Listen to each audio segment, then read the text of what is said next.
Hindi kamakaal ng Diyos na sa year of His coming movie, Pascal this day, we need to check our minds and our thoughts and our hearts and renew them. Ang hirap na ng mga kasalanan kapag tayo ay makapagkumanap sa daan ng pag-ibig mo. Magandang tanghali po ako sa kanila. It is beautiful that we are all here as Philippines. At isang salita lang ang pinakahayag sa atin ng aming Panginoon bilang sa Pilipinas. Ang salitang Latin, humilitas. Ulitin na po natin. Humilitas. Mga kapatid ng Pilipino, ang mensahe ng Ebanghelyo natin ngayon ay pwede natin maglagay sa isang salita. At ito ang humilitas. Ang humilitas ay isang simple Latin pero mayroong malalim na kahulugan para sa ating lahat. Lalo na sa pagpapalago ng ating pananampalataya. Ito ang pagpapakma. Ang humilitas ay mayroong pong tatlong salita na nakaloob po dito. Una, ito yung Diyos na ibig sabihin lupa. Pangalawa, humans na ibig sabihin ang pagiging tunay na tao. At ang pangatlo, yung humilitas, humility, pag-alam kung sino tayo sa harap ng ating Panginoon Diyos. Na ibig sabihin ng tatlong salita ito na makuha natin sa salita humilitas ay pagbabalik sa lupa.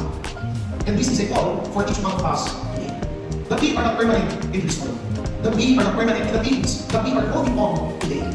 All will perish in our sight. Alalahanin lagi natin kung sino tayo. Ang Pariseo, mataas ang tingin sa sarili. Pero ang tax collector, nakalukong, nakatingin sa lupa. At doon sa pagtingin sa lupa, nangyari ang mga ganap. Hindi pinakikinggan ng Diyos ang taas ng ulo, kundi ang pinakikinggan niya ay ang kababaan ng puso. Hindi pinakikinggan ng Diyos ang ating pagkakapay at ang ating mga prestige na ating pinamamasa ngayon. Kundi ang tinitingnan ng Diyos ay ang ating kababaan. The closer you get to the good places, the more we must go down on our knees. Ikinapagbatin sa ating ng Panginoon na sa ating paglalakbay dito sa mundo bilang Pilipino at sa dami ng ating nalalaman patungkol sa ating Panginoong Kristo. Doon din kababa ang ating mga ulo at ang ating mga tuhod na nananiglood sa pangalan ni Kristo.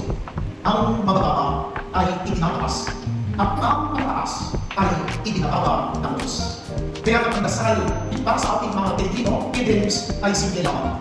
Lord, make my heart humility small so that your grace may rise.